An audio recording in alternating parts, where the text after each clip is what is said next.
No, thank you. Sleepy. Come back in an hour. Need sleepy.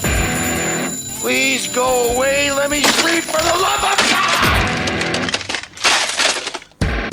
It's now time for the Billy C. Morning Show, part of the Billy C. Boxing Network. Interact with the show at BillyCBoxing.com. And we're coming to you live from the Billy C. Studios in Lake George, New York. I'm Bill Caligione. It's time for the Billy C. Morning Show.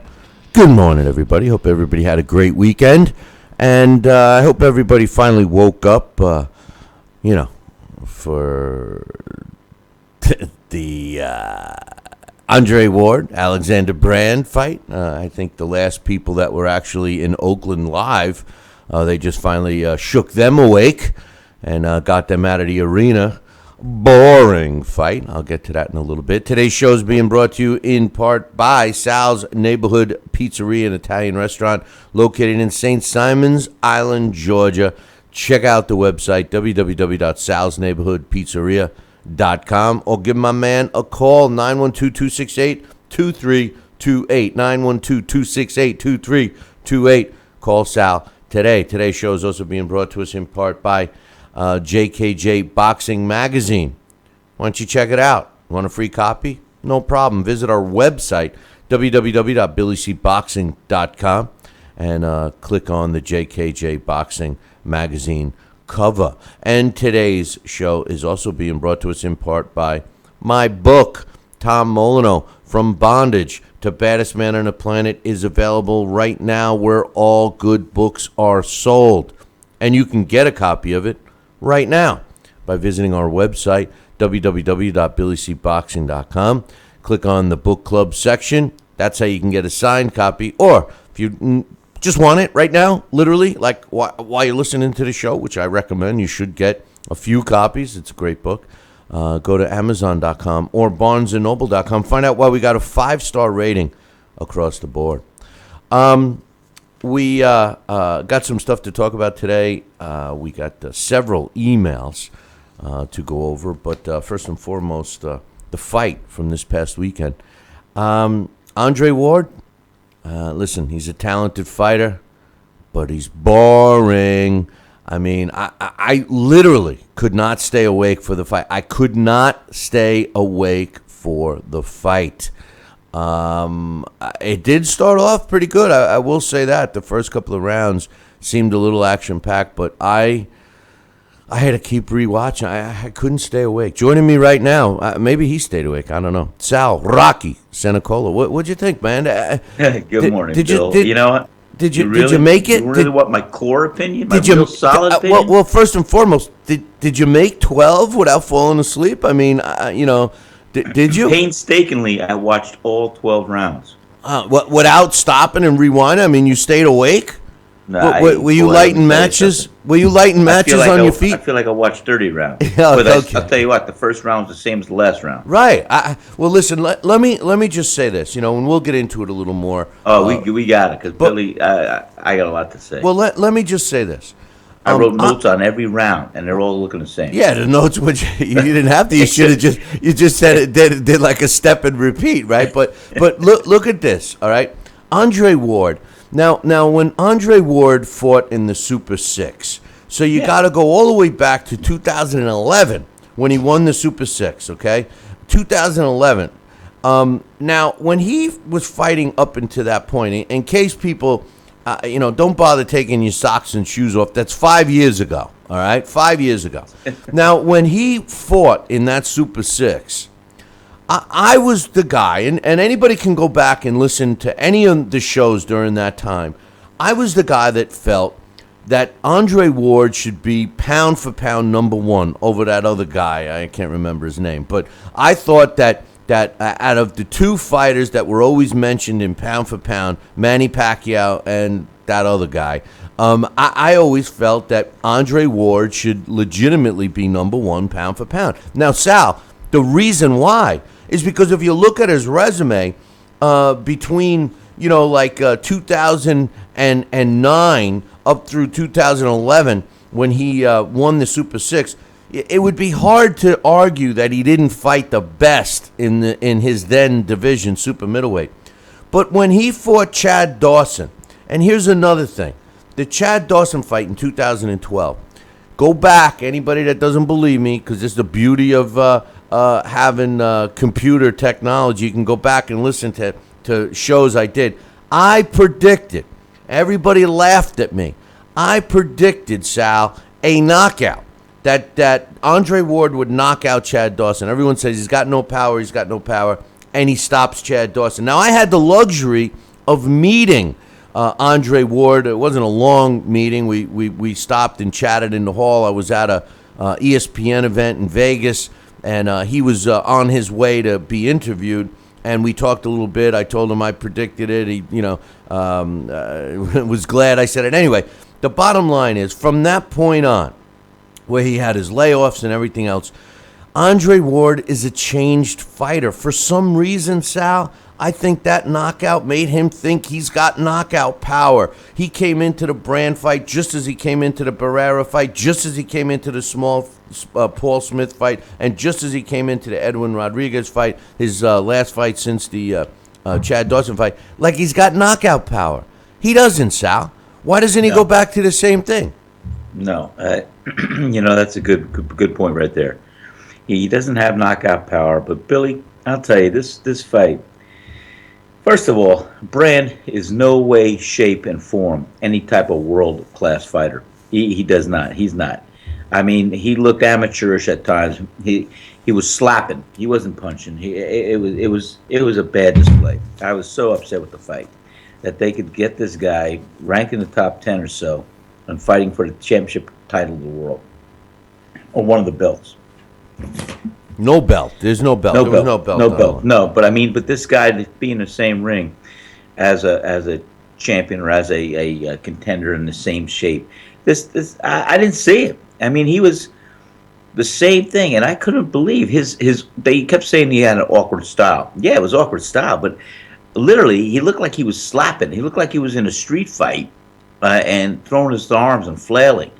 And why Ward couldn't just stay in the pocket and do some 3-4 punch combinations and get rid of this guy by the 8th round. I mean, it just blew my mind. I'm telling you right now, mark my words, Ward carried this guy the whole way.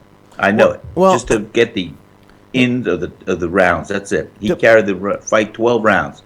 Or he just doesn't. He can't break an egg. Either one. Well, I think it's a combo of both. What it was what we said a couple of weeks ago. Safety first. Now, there's going to be people out there that watch this fight that are going to try to stuff down your throat that this was a display of sweet science, because this was not a display of sweet science. This was a safety first. Andre Ward took the easiest opponent. HBO closed their eyes and let Alexander Brand fight. He never fought anybody else. Now, granted, with all due respect to Andre Ward, the bigger and better fight down the road is against Sergey Kovalev, which is going to take place in the fall. That was the deal. When they cut the 3-fight deal, they knew that each one of the two guys were going to fight other opponents, too, and then fight each other in the fall. They knew it, okay? But when you look at Kovalev and he chooses Chilimba, and let's be real, Kovalev's fight with Chilimba was just as anticlimactic. Well, it was just as anticlimactic, right? But here's the difference. It was. Chilimba was a top 10 fighter across the board. Kovalev looked a little bit better anyway than I thought that Ward looked. But I'm just saying, he's a top 10 fighter. I mean, telling you the field of fighters in the top 10. He's in most of the sanctioning or was in most of the sanctioning bodies top 10. Alexander Brand, not so much. But anyway, we'll get to that a little more about that a little bit later. I want to get some emails out of the way, and the birthday boy. That's right. It's the birthday of our very own Dax Khan today, and he'll be joining us a little bit later. So happy birthday, Dax, if you're up yet. But he's going to be calling in probably in about 20 minutes or so. But let's get some emails out of the way. This one's from Jesse. He says, hey, Billy C., you were right about Doolin. He's just not very good. And let me just say this. Dennis Doolin isn't very good. Again, I don't think it's because of him. I think he just was coddled all the way up until the fight this past weekend. I mean, Sal, we say it all the time. You can't get better if you're not getting tossed in there with better opposition, right? No, you can't. You have to be able to pull yourself and rise to the occasion. You have to have your talent stretched to the limit in order to overcome and pull the best out of you. And you can't do that fighting average, mediocre opponents. I mean, average is okay, mediocre okay, but when you're talking about basically punching bags, and listen, don't get me wrong, people will be critical of what I'm saying. I'm not saying put young hot prospects in with killers. I'm saying that you got to progressively increase their level of opposition. Otherwise, you end up getting a guy that could get hurt when he finally gets his opportunity. Now, Dennis Doolin hung in there for a long time. He was aggressive, but he just didn't have the experience level, that he should. But anyway, he says, I know David, meaning David Benavidez, is on a fast track, but he still has flaws. Do you think guys like Love, Centeno, Truax, Yildirim, Nielsen, and Hart are too experienced for him? I don't think with the way today's boxing is, and the names that you mentioned here, Jesse, I think he's ready to fight them. Maybe Jalen Love, maybe hold off on him, but definitely Caleb Truax, Yildirim, Pat Nielsen isn't that great, and neither is Jesse Hart. I think they're good fights for him. Good point. He says, your thoughts on Carlos Morales' win over Luis Franco? Carlos has some skills to look out for. I was impressed. I did pick Morales, but I thought he was going to be in a much tougher fight than Franco did for him. He says, here's what he says, does Sal buy all pay-per-view fights for his pizzeria? There is hardly any places that buy pay-per-view fights for boxing anymore. I watch them on the computer. Why do you suppose that is? I know Buffalo Wild Wing buys all the pay-per-views for the UFC. Well, to answer your question, Sal, you don't buy all of them, right? Not every one of them, but we buy. You and I talk about this, Billy. We're very selective on what we think could validate and pull in a good show.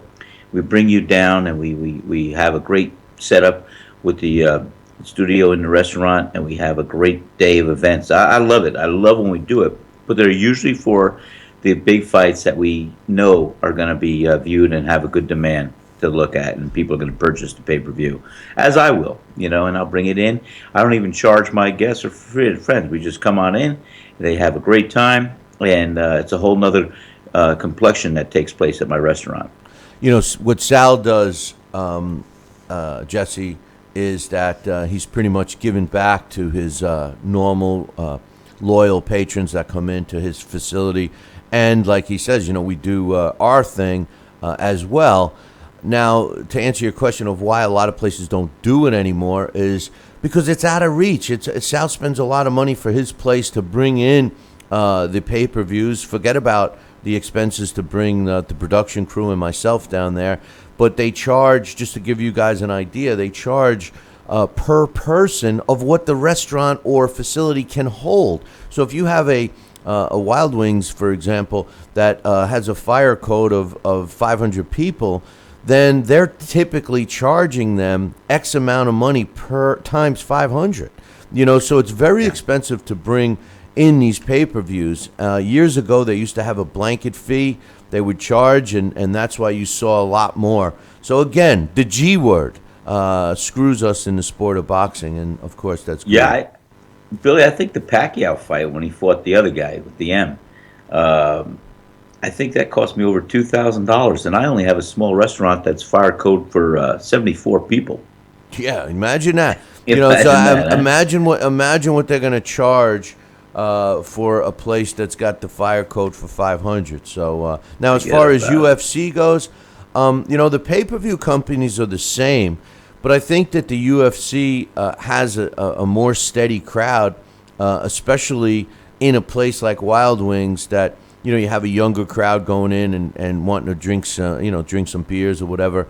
The UFC kind of, in my opinion, at least the way it sits now, kind of attracts that age group and demographic. So I could see why they invest money more for that than boxing. Plus, let's face it, the UFC is promoted much better than the sport of boxing. You hear about it.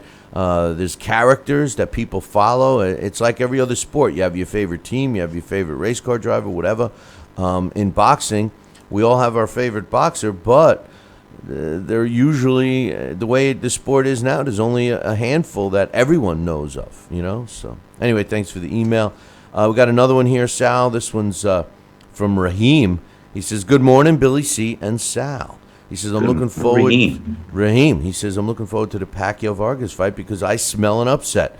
Vargas has proven to me he can take on top-ranked fighters, go to distance, and take hard punches. I think Vargas' height, jab, quickness will confuse Pacquiao, and I think Vargas will catch him with his jab and hooks to knock him out. I think Vargas will be and is the future of the weight class, and his sweet science of boxing brings excitement to the ring. Vargas' only loss to Bradley was not a bad one, and he's using that loss to not lose again. I see this fight close at the beginning, but Vargas' jabs and hooks will stop the Pac-Man into possible retirement. It's a heck of a scenario, and wow. Well, Raheem, thanks for the email. Raheem, very good email. I've seen Jesse Vargas fight not only on TV, but I've had the luxury of seeing him live several times. As a matter of fact, the time I alluded to meeting Andre Ward was at a Jesse Vargas fight in Las Vegas. And I'm a big fan of Jesse Vargas, and I agree with Raheem that he takes a lot of punishment, and he definitely dishes out punishment. However, he has never faced a guy with the hand speed of Manny Pacquiao, even an aged Manny Pacquiao. He's never faced a guy that throws punches with that speed from crazy angles, all angles, which Manny Pacquiao does. Whether Manny Pacquiao can stop Jesse Vargas or not, we'll have to wait and see. But I will say this: I think he's going to bust him up. I don't see Jesse Vargas beating Manny Pacquiao. So even Manny Pacquiao at this advanced age, Raheem. So thanks for the email. Let's see, we got a couple more, Sal. We got to get through before we get to the fights here. This one's from my man Brett. Brett from Canada. Brett was a long-time listener, couldn't listen anymore because of his job. He likes to listen on his job, but now he can. And I just want to give a shout-out to Brett. Thanks for coming back. And I want to say hello to his gorgeous wife, Melinda. She's always been one of my favorites, and I've always thought to myself, Sal, if Brett ever kicks Melinda to the curb, maybe... Easy. Easy. Anyway, Brett says... I'm not surprised that the pay-per-view numbers were so small for Crawford and Postal fight. Neither of them are ready for that stage. Before I go on to his other comments, I thought that they were technically ready for the stage in terms of their accomplishments and ability, Brett, but I think the lack of people knowing who the hell they are is the reason for the terrible pay-per-view numbers. But anyway, he says, I believe Bob Arum made a mistake. If officially Pacquiao's fighting Vargas, he should fight Crawford next on the pay-per-view, because if Arum thinks Crawford is the next star for Top Rank, then that fight would get fans to know him better and would be a passing of the torch, so to speak, if Crawford won. I agree with you and Sal that Vargas is a dangerous fight, and it's no layup. It's not a layup. But I agree with Brett on that topic, Sal, that I think Crawford Pacquiao would have been great. Yeah, it would have been a much more lucrative fight, and I think most fans, whether they're diehards or not, would want to watch that one. Yeah. Hey, Bill, I thought I read on ESPN earlier this morning something that the Vargas fight is not yet really signed, sealed, to be delivered yet. Something that I think may be in the works, that they're saying there might be a glitch or so before they go forward. I could be wrong. Maybe I misread it, but I don't know. Well, did you see the same thing? Well, what's happening is I just want to coach. The average price, he's saying, is $3,000 for a pay-per-view in New York. there's no average price. It's all done on how many people can fill up the facility that's having it. So you might just be saying $3,000. So he might just be looking at venues that that do that. Now that we will say this, they do offer discounts for venues that have pay-per-views regularly. So if you're Yes, they do. if you're Yes, getting they a do. pay-per-view every single time, you're going to get a better deal. But anyway, as far as your comment, Sal, Bob Arum had said that the fight wasn't signed and sealed and delivered because he wanted to make an official announcement.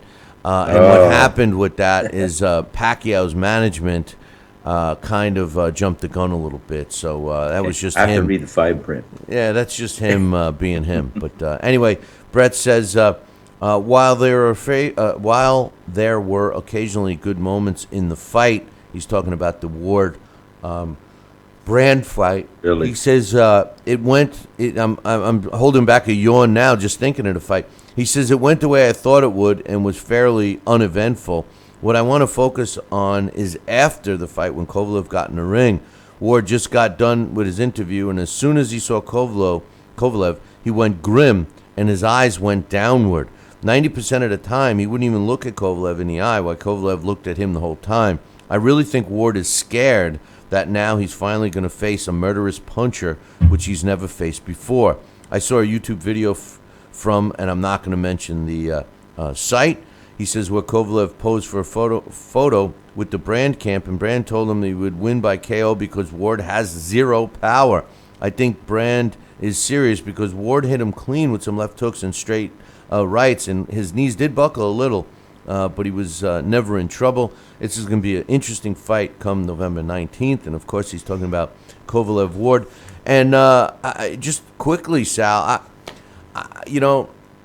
I don't know why or if there's any reason to look into Ward not looking down. I don't think any fighter is technically scared of other fighters. They wouldn't be a fighter if they were scared of anyone.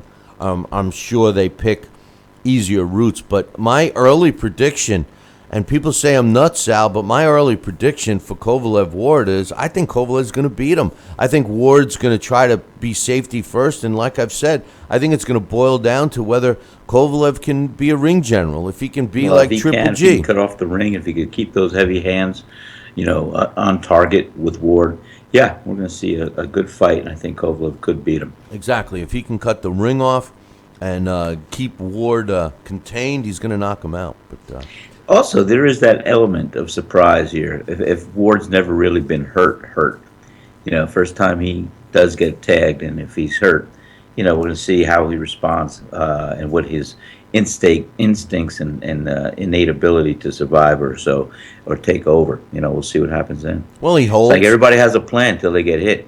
He holds, he clinches, he runs. Yeah. That technique. A lot of younger fans call the sweet science, and it's wrong. You want to see the sweet science? Go watch the Carl Frampton Leo Santa Cruz again. Don't tell me that's brawlers because that was, in my opinion, what boxing needs. Yeah. It's exciting. People want to see it. We're still talking about it. Yeah, we are. Absolutely. I will say this, Bill. I took a note, and I think the referee did a pretty good job. He let the fighters try to fight out their way out of a clinch or so, and a couple times they were doing just that. But for the most part, he did a good job, the referee, in this match. What match? The Ward Brand fight? Oh, Mm-hmm. yeah. Well, I don't know. Like I said, it was hard for me to stay awake. And I don't think I'm alone. Kudos to you for doing whatever you did to stay awake, lighting your fingers with a match, sticking your feet in cold water. I don't know what you did, but I couldn't keep my eyes open, man. Anyway, we got another email. This one's from, let's see, we got one. We got two more. Don't forget, if you take the time to if you take the time to send us an email, I'll read it live. Just email me, Billy@TalkinBoxing. That's TalkinBoxing.com. This one's from my man Rick.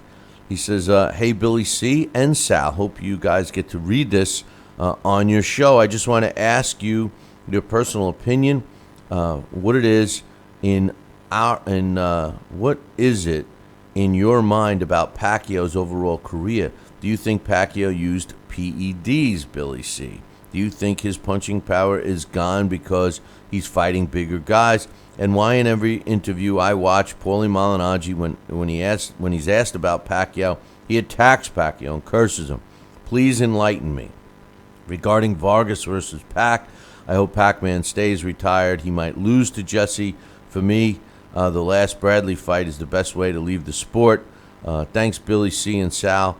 I always listen to your show on YouTube. That's very nice of you. Thank you. Thanks. But I'll tell you, he makes some good points. Yeah, he does. Yeah, definitely does. And Pacquiao looked good against Bradley and did a good job, effective job. And why not leave when you're on top? It's almost like when I went back. You leave the ring on a victory, and who knows? Maybe the Pacquiao's not going to be as lucky if he does face Vargas. Who knows? Well, I don't know. That's the beautiful game about fighting. Well, my overall opinion on Pacquiao's career, to answer your question, Rick, is simply this. First of all, do I think he used PEDs? Sometimes all I'm going to say is this. Sometimes it's hard to develop muscles on your eyelids by doing workout. That's all I'm going to say. But the truth of the matter is this. He's never been tested positive. And as far as his punching power, Manny Pacquiao's a little guy. Manny Pacquiao is a small fighter. He moved all the way up to super middleweight. Junior middleweight, and won a title there. He's a freak of nature, moving from flyweight up. So I mean, people question that, but in this world of weight classes that are separated by a few pounds, it's not that unusual. He's an exciting fighter. I think overall, the perception of his career when it's finally over, is he's a first ballot Hall of Famer.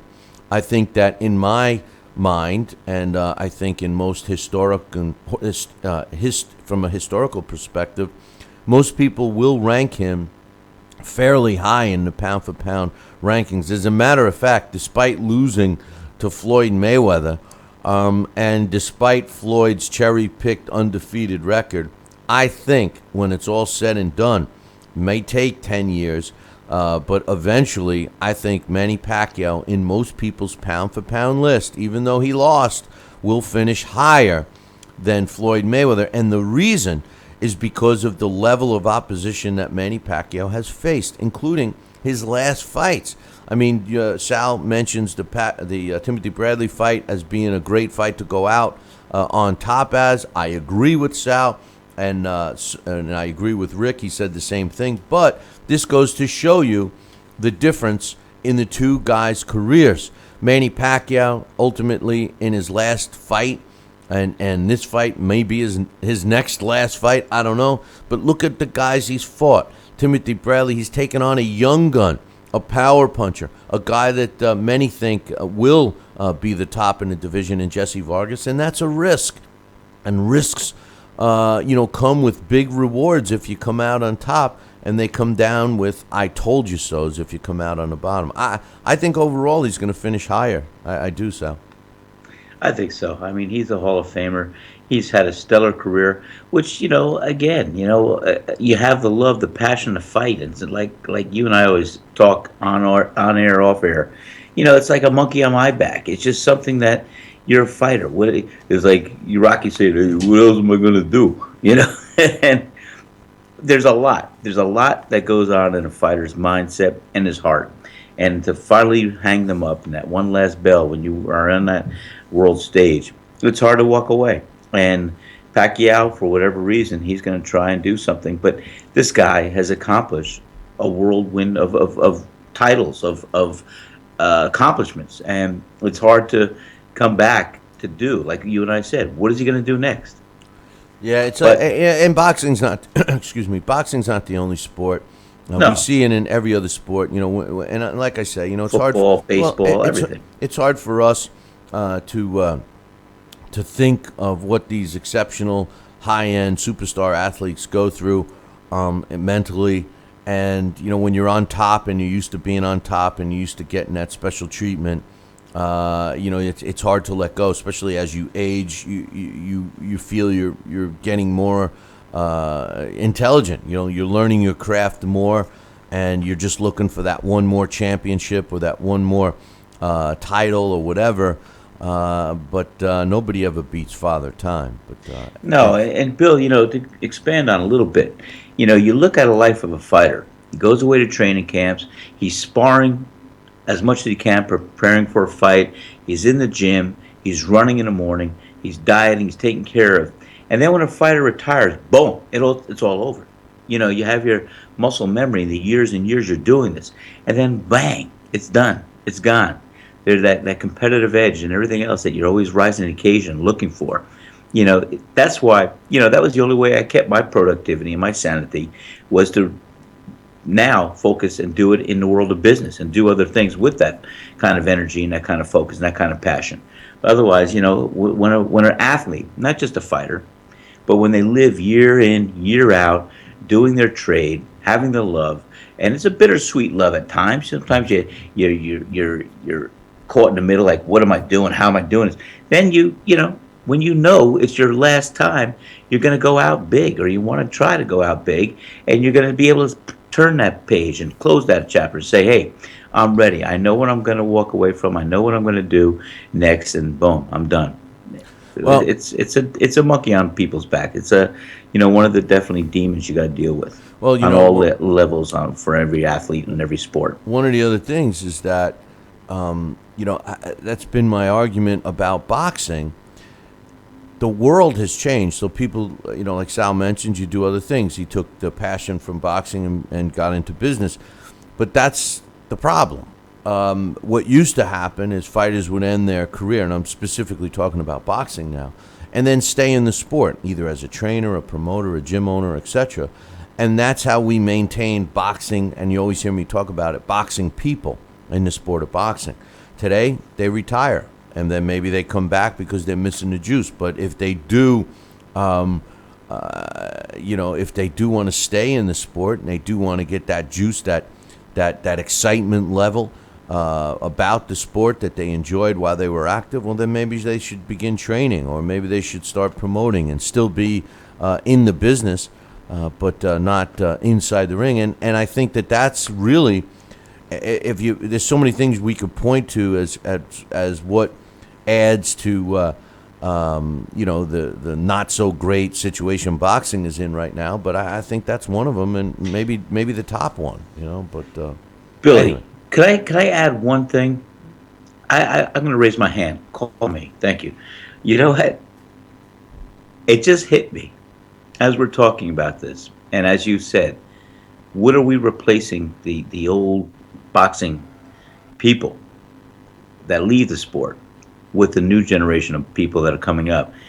How are we trading off, and how are we getting these people in?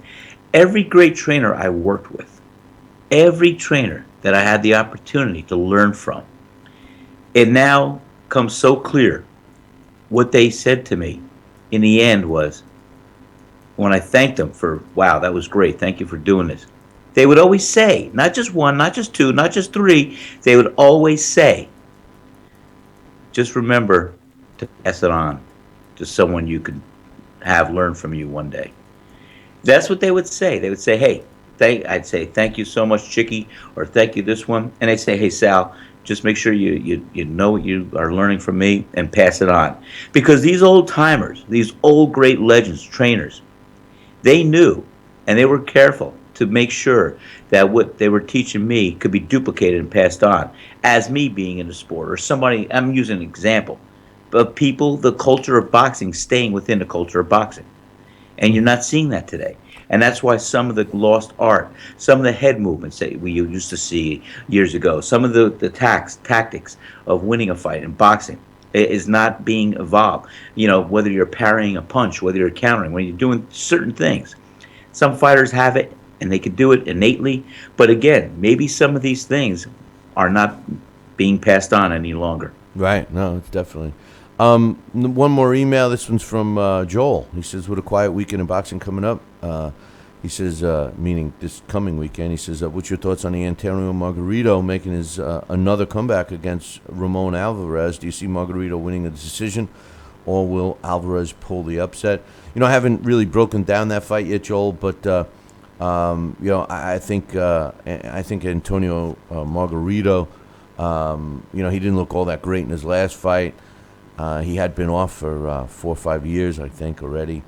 I think this will be a gauge, though. I think it is an interesting question, and I will get to it a little more later in the week. But thanks for the email. She says, by the way, did you or Sal get a chance to watch any of the Olympics this weekend? They streamed it live on NBC's website instead of waiting to watch it on tape delay.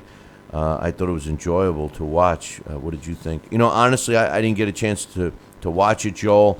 I don't watch as much amateur boxing as I probably should, but unfortunately, to keep up with everything else in the sport of pro boxing and other sports, I just didn't have time to watch that, although I do have some updates on that in a little while. So thanks for the email. Sal, did you watch any?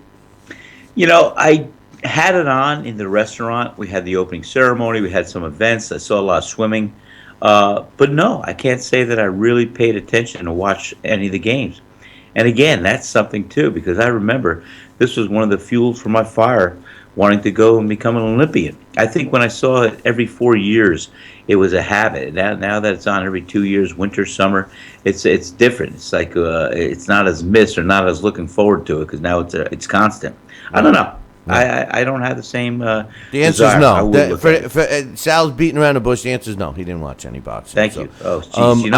Here you go again. You ask me what time it is. I'm telling you how they make the watch. I'm sorry. I don't need to know how to make the watch. We just want to know what time it is. Anyway, fight results this weekend. We got Dax joining us here in a few minutes, but right now, as we've been talking about, Andre Ward improved to 30-0 with 15 knockouts when he scored a 12-round decision over Alexander Brand, who drops to 25-2. All three judges scored it the same, 120 to 108. And rumor has it, the guys cleaning up the arena in Oakland finally got the last patron, who was still sleeping in the fourth row, out of the arena so that they could clean under his feet. But boring fight. But nonetheless, it will be setting up a showdown with Sergey Kovalev in the fall, November 19th. When asked about it, Kovalev said, I think he's ready. I'm ready too. The fight against Chilimba was similar to how it's going to be against Ward. He's a great champion, and he proved it today. I just want to say let's go for November 19th. Ward says, I'm excited. I'm looking forward to it. I want to be the light heavyweight champion of the world. I got past this step. He got past his. We'll see in November. I've been doing this for 22 years. Blah, blah, blah, blah, blah. You got to respect Sergey for what he's gotten. He doesn't have soft punches. He wasn't protected. He wasn't pushed by the media. He's a guy who should get more credit than he does. The winner of this fight could possibly be pound for pound number one. I've always liked Andre Ward and, his professionalism and stuff like that. And although he's a diva, and although I think he chooses, safety first, which, is his prerogative, you can't knock him for being very respectful of opponents and what have you. And he certainly was here when asked about Kovalev, and I like that. As far as possibly being pound for pound number one, let's see how the fight goes. I can't anoint a fighter that doesn't engage. I can't anoint a fighter that doesn't engage for pound number one greatness. In my opinion, pound for pound means that if you keep all the same attributes and style, etc., and move up or down in weight, and you're able to keep those with you, that you would still dominate. And, a pound-for-pound fighter, they got to have some excitement in there. They got to engage. I don't know. But that's just my opinion. Some other fights real quick before I'm waiting for my man Dax to get in here. Juan, former lightweight champ, Juan Baby Bull Diaz, improved to 42-4 with 20 knockouts when he scored his impressive eighth round stoppage over Cesar Vasquez, who drops to 28-3. That took place in Arizona. Also, this past weekend, Tim Witherspoon beats up his opponent Marone, Mike Marone, in only 2 rounds to improve to 35-3 with 27 knockouts. I really wondered about this fight. I thought Witherspoon would win it, but not in the dominating fashion the way he did. I wonder how good a shape Mikey was in. But anyway, the official time was 1 minute and 31 seconds of the second round. On Friday night, David Benavidez improved to 16-0 with 15 knockouts when he stopped Mama's boy, Dennis Doolin, in the 10th round. At 35 seconds into the 10th round, Doolin drops to 20-5. Took place in Pennsylvania. Also on that card, Alejandro Luna improved to 21-0 with 15 knockouts when he won a 10-round decision over extremely late Naeem Nelson, who came in 24 hours before the fight because the original opponent, Stefan Orman, came in 4.5 pounds overweight for that fight. Over in the middleweight division, Rob Bravo Brandt improved to 21-0 with 14 knockouts when he took care of Chris Fitzpatrick, who drops to 15-5.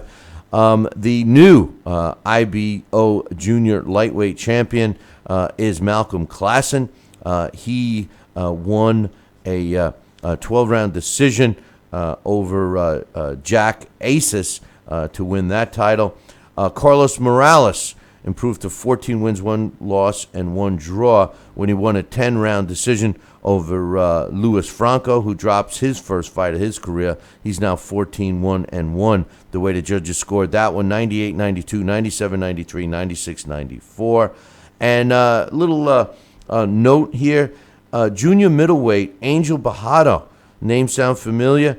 That's because he's the younger brother of former junior welterweight champion Francisco Bajado, a young fighter that I really liked, and they moved a little too quickly. Angel Bajado made his pro debut at junior middleweight and took care of Uras Silvero, who drops his 4th fight in a row. He's 0-4. One other note, 2 other notes to make real quick.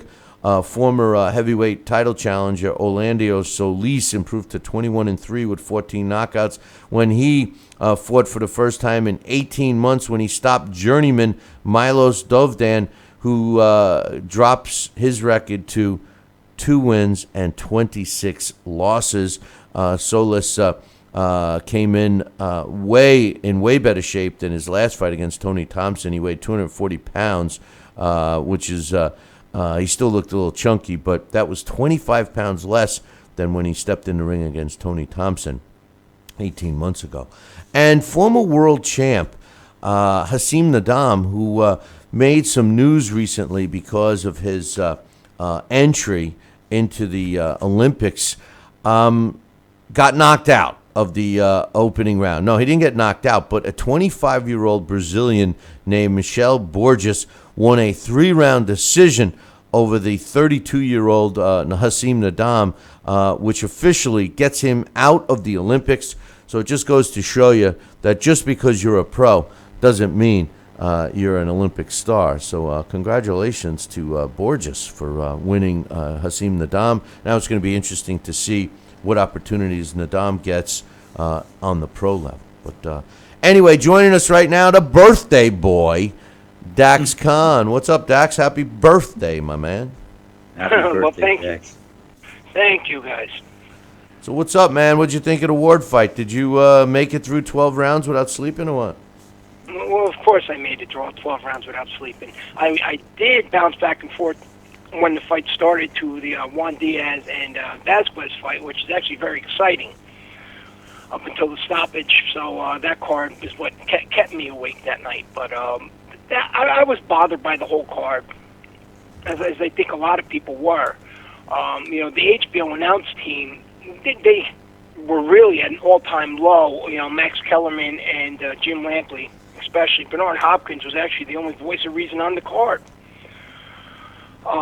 Comparing the fight, the tune-up to Kovalev and Chilemba, trying to discredit Kovalev for not knocking out Chilemba. as you stated before, Isaac Chilemba, not only a guy who is a top 10 fighter in some of the sanctioning bodies, but universally, Isaac Chilemba is considered, even after the loss, a top 10 light heavyweight in the world. Usually he goes around, 8th or 9th somewhere. I believe Ring and Transnational have him at 7.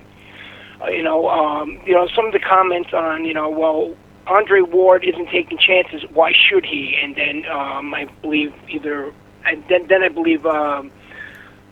Kellerman would say, well, he's doing the Mayweather blueprint, and he's not taking punishments. He doesn't have to score a knockout to get wins. He's going to have a long career. Yeah, but that's would join in with the voice of reason, saying, you know what, this is boxing. If the knockout's there, you take it. You should have closed the show 2 or 3 rounds ago. You know what, though, Dax, let me just interrupt you for 1 sec. That's the problem with boxing, though.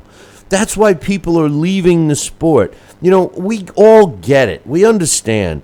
Fighters want to protect themselves and blah, blah, blah, and take the safety first approach. That's great. But at the end of the day, we got to put our boxing purist hat on. You got to put the hat that's good for the sport. And the truth of the matter is, nobody's forcing anyone to get into it. If you're going to go in with a safety first approach, that's not helping this sport, Dax. And people aren't going to keep tuning in to watch these types of fights. And you could try to, sugarcoat it and try to shove that's the sweet science. If people believe the BS that's the sweet science, well, then people are going to say, well, guess what? I don't like the sweet science. I'm going to go watch something else. And that's what's happening. No one's forcing these guys to get into the sport. But if you got to respect the sport. You got to carry it forward. We can't expect fans to stick around as lifelong fans and accept fights that are just boring snooze fest, clinch fest, running 1-2, get out of danger. It's just not the sport, Dax. Absolutely not. The difference between in that situation, why it was such a bad comparison is Floyd Mayweather. Unlike Andre Ward, he's a fantastic showman outside the ring, and he sells the fights. 2, a reason why Floyd didn't get these knockouts once he reached that welterweight limit is because he just doesn't have that pop, and he has bad hands. Another reason why Floyd used the style that he did, but the way that Floyd would use the style is totally different. Andre Ward could have knocked this guy out of there. So that's the difference there. Then when they would jump into talking about Triple G and Kell Brook fight, of course, they're promoting something that's upcoming. But you know what? Then Kell Brook is better than David Lemieux. Fighting Kell Brook now, Kell Brook's a great fighter, don't get me wrong, but we're talking about a welterweight who's jumping to middleweight. That he's a better opponent for Triple G than a middleweight title holder who I think at the time was on a 10-fight winning streak. He'd only lost those 2 fights, the one very young in his career to the Rubio, and then an 85% knockout ratio. But now Kell Brook is a better opponent. And if they're going to sell the fight, sell it the right way. Don't call it as if Kell Brook is doing this to make history. This is because Chris Eubank Jr. and his team didn't get it done right, and then Eddie Hearn threw Kell Brook in there. So the HBO team, they really, I just can't understand how they get paid for this. And talking, and then they will go, Bill and Sal, then they would really discredit the fight without even realizing it, going, well, the reason why Alexander Brand was chosen is because he was the best guy willing to take the money and not upset the apple cart.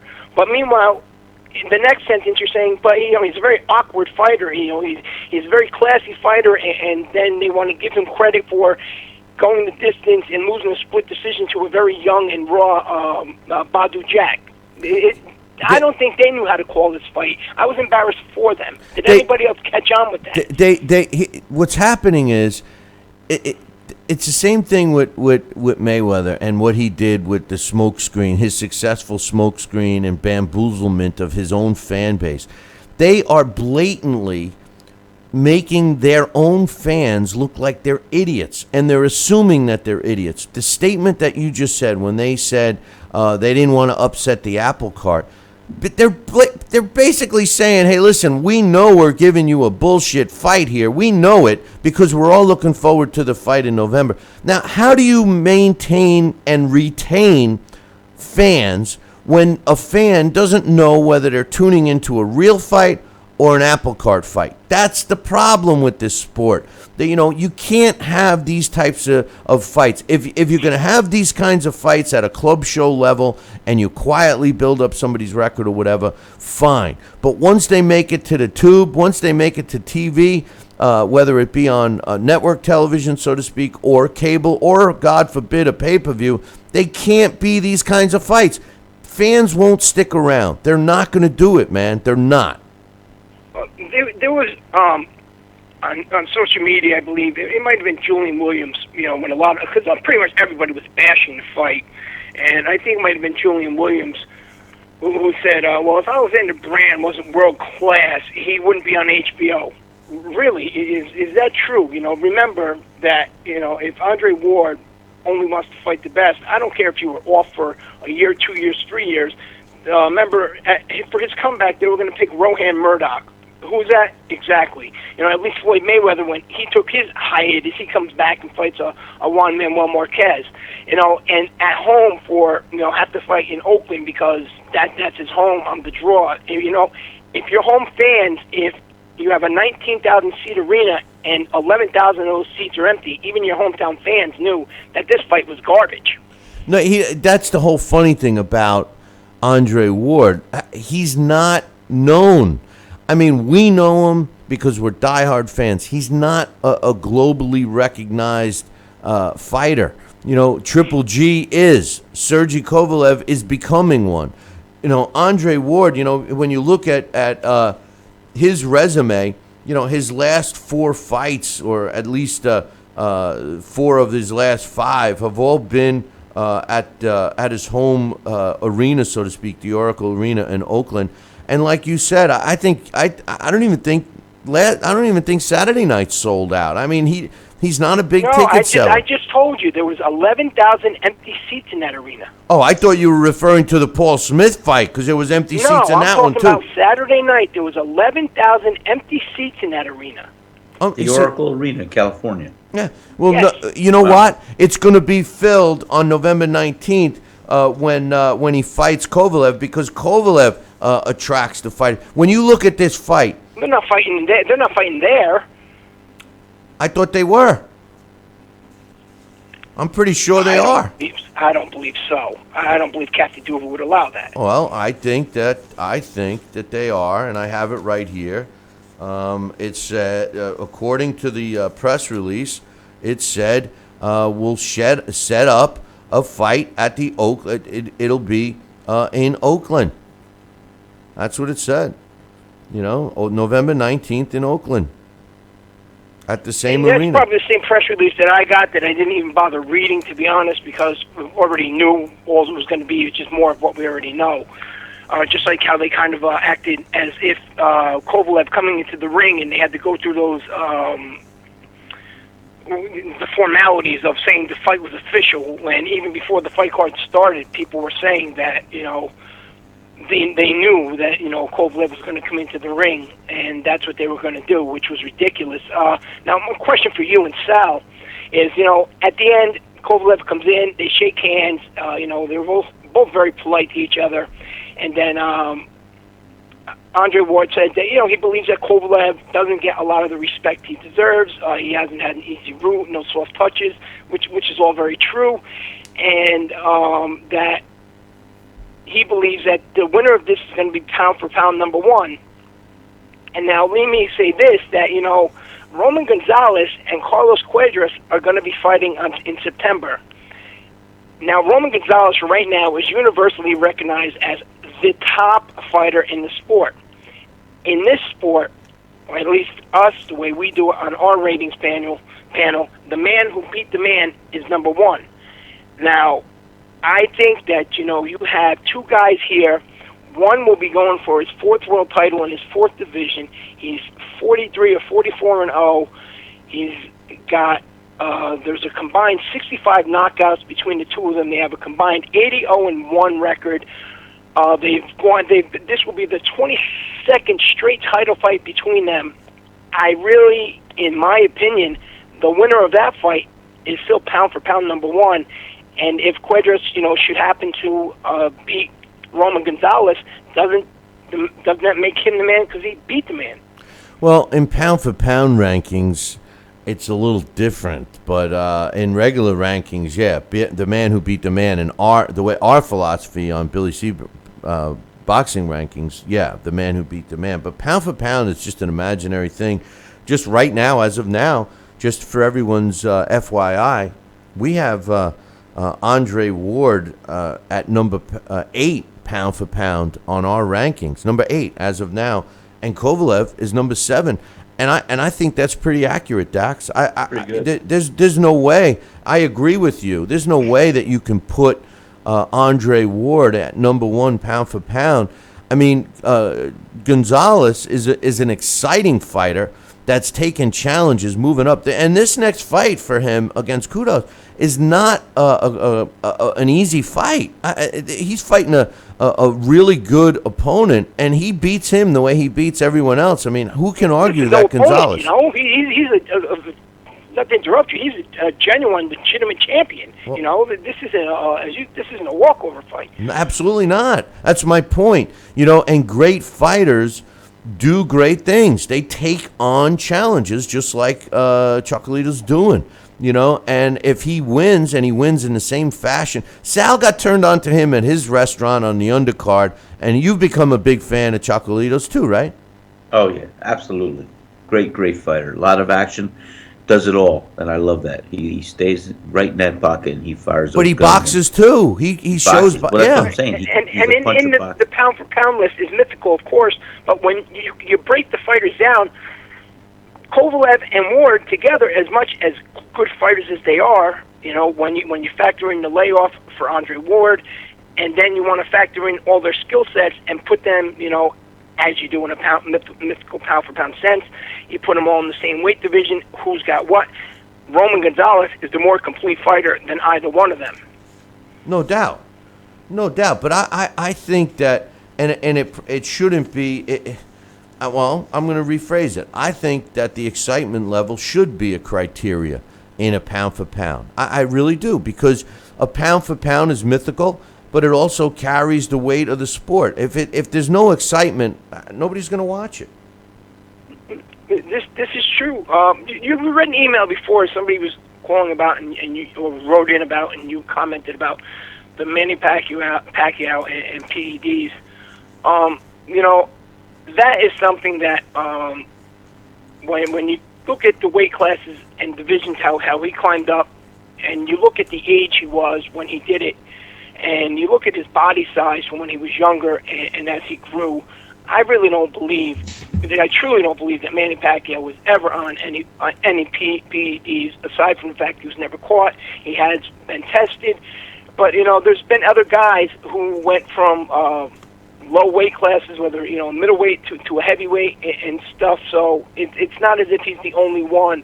Maybe because he did at a lower weight class, but there are other guys who have gone 4, 5, and 6 weight classes without ever using any sort of performance-enhancing drug. So Manny Pacquiao isn't the only one. And as for the muscles upon the muscles, look at a lot of guys. Look at a Tim Bradley or look at a Terrence Crawford, and something. Prime peak Manny Pacquiao when he was going through those divisions was no more muscular than either one of those guys are. Well, where all those rumors where all those rumors started anyway. Well, they start when you're sitting in your living room and you're getting an IV. Right, exactly. Hey, Dax, great insight. Appreciate it. And enjoy your birthday today, man. You finally hit 30, huh? I will. One thing before we go, it's important that we say this. Lee Samuels from over at Top Rank is a great guy. He's helped us out over here on the show many times with some of our staff over in Las Vegas. My deepest condolences to him and his wife, Mary Margaret, on the passing of their son, Eddie, this weekend. Oh, my God. I didn't hear that. That is horrific, and no parent should ever have to lose their kid. Lee's a great guy, so I just wanted to reach out and say, my condolences to the both of them, and may the grief pass quickly. Yeah, great point. Thanks for bringing that to our attention, Dax. I certainly wouldn't have wanted to let that go unnoticed. As you mentioned, Lee Samuels is a great guy and a friend of the show. So definitely, I mirror Dax's condolences from everyone involved with Billy C. Boxing. Everything for Lee. We hope that. And Felix Verdejo. Did you hear about him? He got into a motorcycle accident. I think it was a boating accident, wasn't it? I heard that somebody got. I'm pretty sure it was a motorcycle accident, wasn't it? I heard a motorcycle. Yeah, it was. I thought it was a motorboat accident or something over in Carolina. And that. Do you have any news on last night? He didn't break any. What happened? Any news on his condition? According to the report that was out, he didn't break any bones. He's currently waiting for some results of a CAT scan. He was the only one riding. He lost control of his bike. He was wearing a helmet, and he crashed. And they're wondering if that's gonna prevent him from fighting. He was supposed to be the co-main event on the Pacquiao Vargas card in the fall. So we'll hopefully we should know more later in the week. All right, hopefully. Everybody, enjoy your day, and I'll speak to you guys again later in the week at some point in time. Happy birthday, Dax. Happy birthday. Thank you. Talk to you soon. All right, take care. That's Dax, man. Finally hit 30 years old. What a young guy, Is he really 30? He's a little older than that, but I was gonna say, Bill, you sound like you're doing my clock. But no, you're twice as if Dax was 30, you'd be twice as old as him. Easy. Anyway, yeah, definitely my thoughts and prayers and condolences go out to Lee Samuels and his family, guy. Because no parent should have to bury their kid. Jeez. I hate getting that mindset and trying to move on with the show. But coming up later in the week, we will be doing a show later Wednesday for sure. We'll be Larry Hazard is scheduled to join us. I found out last week that we did have some phone issues on his end that we remedied, so we have a couple of backup plans in place right now. So we'll have Larry join us, and we'll be doing our blast from the past as usual. But I want to mention a couple of things. Number one, I haven't posted it yet, and I haven't even let them know. But we had the Billy C Challenge is pretty fun. We pick fights every week, and the people that are involved in the challenge pick the winners, and we give out prizes every month for the one who has the best winning percentage per month, and then we accumulate that and give out a grand prize at the end of the year. Well, Sal, because you hooked him up with a T-shirt. We had a winner 2 months in a row for the Billy C Challenge, and he was going for a three-peat. Except this past month, July, we ended up with a three-way tiebreaker. Between Blakely, who won 2 months in a row, and Joel from the chat room, and my man James. And the way it unfolded, and nobody knows yet, so they have to be listening or watching the show, is we have a point system. And I started adding up all the points with the tiebreakers, and it finished 10 points, 9 points, 8 points in the order. Wow. And I want to congratulate on air right now. He doesn't even know it because I haven't sent him the email, and the website hasn't been updated yet. But my man Joel won for the month of July. So congratulations, Joel, for winning the Billy C Challenge. Climbing back. He had a couple of tough months, but he climbed back and won the month of Joel. So month of July. So congratulations to Joel. And speaking of winners, guess what I got? What'd you get? I got the winner of our trivia question. The question, no way. The question that stumped everybody. Stumped everybody. It didn't stump. It stumped Google. It stumped Google. It was a who am I question. I once stopped the world champion in less than a round. And then in my next fight, I stopped his brother. Now, I gave all kinds of hints for this fight. But the winner and he's won things in the past, and he's keeping his winning streak going. My man Kent from San Francisco knew that Stanley Ketchel was the guy. Stanley Ketchel, it was on the tip of my tongue. He knocked out Mike Twin Sullivan in February of 1908 in the first round. Wow. And then in his next fight in May of that same year, knocked out his other brother, Jack Twin Sullivan. And I just want to congratulate my man Kent for winning that. Now, we do have a new question today. That's actually a request. Well, actually, it's a repeat of one that you guys didn't get, so I'm going to do it again. What do Ted Kid Lewis, Dave Shade, and Young Stribling all have in common? What do Ted Kid Lewis, Dave Shade, and Young Stribling all have in common? They all live in Georgia? No. No. I know one did. Did Dave Shade? Stribling. I know Stribling did, but I didn't know about the other two. But if you're the first one to email me, Billy at Talkin' Boxing, that's TalkinBoxing.com with the correct answer to this, you'll win a choice of some great prizes. What did Ted Kid Lewis, Dave Shade, and Young Stribling all have in common? And I will say this, the hint is, it's not because they're all in the Hall of Fame. It's not because they're all in the Hall of Fame. So that's too easy. This is a little more difficult. So good luck to everybody on that one. Sal, you got any final thoughts for me today? No, I just I'm glad that Andre Ward Alexander Brand fight is over and complete, and I hope we have a good fight looking forward to Andre Ward Kovalev. Time out. It's over? It's over. It's over. Oh, so look at you. I'm looking at the chat room. It's all right. over. Hey, so guess what? Sal just committed to giving Joel a Sal T-shirt. So once Joel sends me his mailing information, I will send it to you.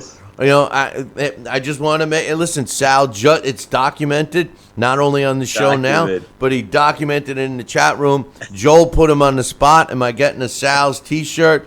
And Sal says yes. And How can I say no? Now, Joel and the winner of your contest. Well, I mean, we could have made him win 2 in a row like we made Blakely, but oh, you're right. Well, let's do that. No, whoa, not after that. Don't be an Indian. Hey, it sounds like a boxing. We're renegotiating. Yeah, it sounds like he's canceling the contract on you, Joel. No. But anyway, that's great, Joel. I'll be glad to do that, pal. Anyway, don't forget, everybody, tune in tomorrow morning. Same bat time, same bat channel. Until then, ciao, baby.